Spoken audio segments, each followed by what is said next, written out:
किसी ने बड़े कमाल की बात कही है कि कौन से कपड़े पहनूं कि दुनिया को अच्छा लगे, ये तो सब सोचते हैं, लेकिन कौन से कर्म करूं कि प्रभु को अच्छा लगे, ये कोई नहीं सोचता।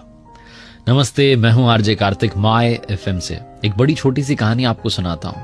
ये कहानी ऑफिस में काम करने वाले एक ऐसे एम्प्लॉय की जो बहुत ही नेकदिल इंसान था। ऑफिस में सबकी मदद करता था, इनफैक्ट अड़ोसी पड़ोसी की मदद करता था, सबका ख्याल रखता था।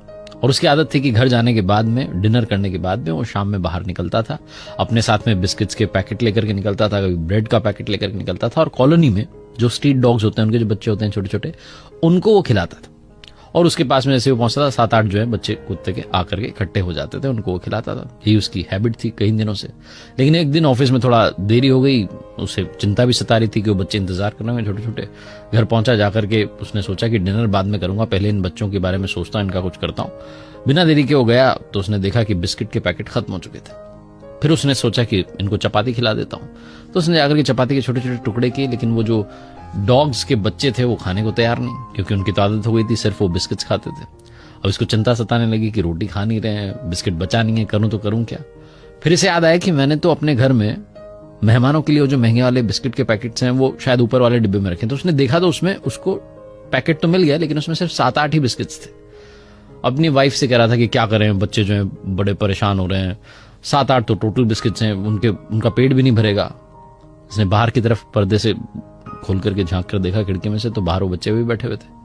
इसने सोचा क्या करें, समझ में नहीं आ रहा है। वाइफ भी कहने लगी कि इनसे क्या होगा, इनको खिला करके भी बच्चों का पेट तो भरेगा नहीं, रहने दो, उससे तो अच्छा है।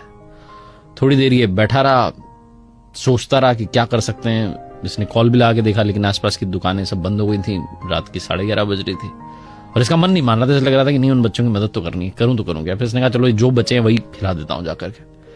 तो इसकी वाइफ ने कहा किसी का पेट नहीं भरेगा, और वो आपस में लड़ने लग जाएंगे। बोले नहीं तुम छोड़ो, मैं जाता हूं। इसने वो 7-8 काजू बादाम वाले बिस्किट्स थे, महंगे वाले जाते हैं, वो लेकर के गया। और जब ये बाहर गया तो उसने देखा कि सारे बच्चे चले गए, सिर्फ एक बच्चा जो था कुत्ते का वो बैठा हुआ था। वो इसकी तरफ बड़ी मासूमियत से देख रहा था। इसने वो 7-8 बिस्किट्स जो थे वो सारे के सारे उसके सामने रखे। उसने कुछ सेकंड में सफाचट कर दिया, साफ कर दिया। उसका पेट भर गया, बाकी सारे चले गए। ये आदमी जब वापस अपने घर में आ रहा था, दरवाजा लगा करके, तो सोच रहा था कि लाइफ भी तो ऐसी है, भगवान हम सबका ख्याल रखते हैं।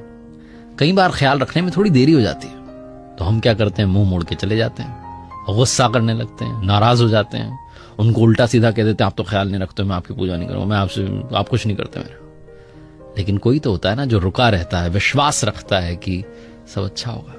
वो जो आखिरी बच्चा था जो बैठा हुआ था कुत्ते का, वो सिर्फ इसी प्रतीक्षा में था कि वो आएगा जो हमें रोजाना खिलाता है, बिस्किट्स ही खिला के जाएगा। और वही हुआ, वो 7-8 बिस्किट्स जो बचे हुए थे उस बच्चे को खिलाए, उसका तो पेट अच्छे से भर गया। बहुत छोटी सी कहानी है जो सिखाती यह है कि जीवन में प्रतीक्षा करना भी सीखिए, लाइफ में सब्र को भी अपने साथ लेकर आइए। अगर समय अच्छा चल रहा है तो शुक्र करो, और खराब चल रहा है तो थोड़ी सी सब्र करो। एक बार फिर से वही बात जो अक्सर कहता हूं, कर दिखाओ कुछ ऐसा कि दुनिया करना चाहे आपके जैसा।